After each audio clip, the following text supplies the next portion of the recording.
Hola, hombres. Red Pill Biker here, and this is a video directed towards one of my viewers, one of my few viewers, but a guy who actually watches my videos and comments, and I greatly appreciate it. And it is Lord. Invictus Lord, excuse me.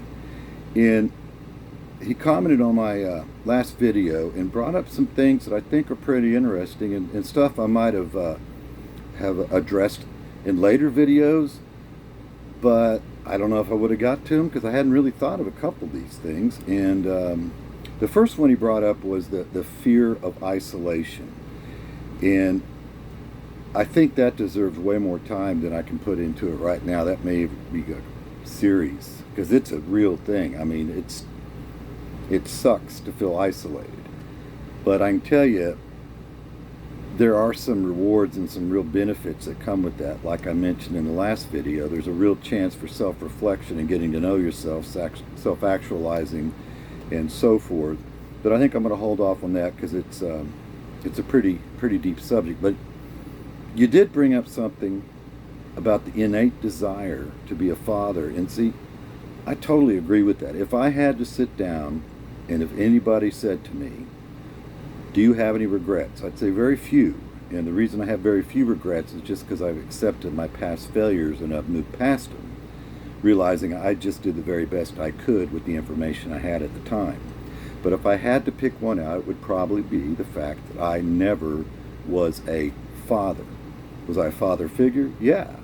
I was a father figure to 3 stepkids. I was a father figure in my church. I mean, they actually called me father. And I've been a father figure in other places. And but that's not the same thing. It's not really scratching the same itch as taking your DNA and moving it forward into the future. Okay? And so you brought up the suggestion of surrogacy. And I would say, first of all, we know that households, our children are better off in 2-parent households. That the studies show that, all that other good stuff. But they were better off under the old system. And so I don't know if that applies anymore. And would I hesitate if I was 30 years younger? Would I hesitate having a child on my own? No, I wouldn't. Not in this current climate. I wouldn't think about that for a bit. It's just going to create a new set of problems. But being a parent, even a step parent, creates a whole set of problems, and you adjust to those and you fix them as they come, one at a time. The thing that would spook me right now is, how do you go about getting an egg? Because you want, I mean, there's always adoption, but if your desire, your innate desire is to be a father, that means you want your DNA to be 50% of the child that you're raising. Totally get it. Totally understandable. That is evolution in progress. That is been going on for millions and billions of years on this planet. And so we all have that itch that we want to scratch. So I would think, okay, am I just going to impregnate some woman and share DNA with her and have her carry the baby? Well, there's going to be a lot of problems that come with that, because one, that woman may not go away. It may not be, okay, I'll just carry your baby, and they're going to get attached, all that other kind of stuff. The only sane way I could think to do this, if there was a donor egg, just like women get donor sperm. Are there such things out there? I have to assume so. I've never really looked into it. I don't know anything about it. But I would just make sure that if I was going to have a child with a woman, that I would find somebody who was willing just to carry that fetus until birth and then disappear. Literally, you're hiring an incubator for your child. But if you're sharing DNA with that woman, she will be, at the last minute, she could just say, nah, I'm not giving you the kid. And then you're just on the hook for paying child support and being a weekend dad. And if that's something you want, well, maybe that will, in fact, scratch that itch. But I don't think it alleviates your problem at all. So back to the whole thing. Is it better for 2 kids, or for a kid to be in a 2-parent household? Yeah, statistics show that, science has shown that, research has shown that, all that good stuff. But really, in today's age, the odds are whatever kid you have, even if you go about it the old-fashioned tradcom way, which is find a woman, court the woman, marry the woman, impregnate the woman, the odds are pretty good you're not going to be raising those kids forever anyway.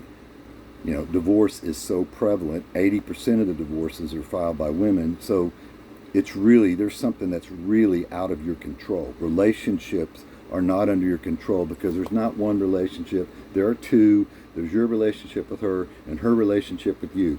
Even if you don't change, all it takes is one little change on her part and you're out of the house. And then your kids are getting raised by somebody else. Okay? So I don't know that that's the answer either. So am I against surrogacy? No, I would say it's probably the sane way to go. I would just make sure that you get a cage-free egg, man. And just somebody who's donated it. Find somebody who's willing to be an incubator for you for 9 months. Get that thing fertilized in a petri dish and move on from there. I think that's probably the only safe and sane way to do it.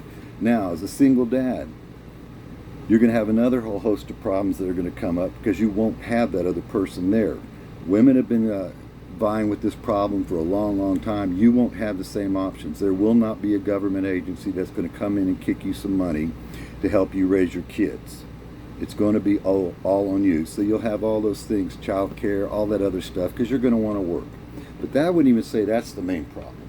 I would say the main problem is, or the main focus, not a problem, it's a focus. The main focus would be, why are you doing it in the first place? Well, okay, you want to scratch that itch for your genetics to go on to the next generation. Totally understand that. But I think it's got to be above that.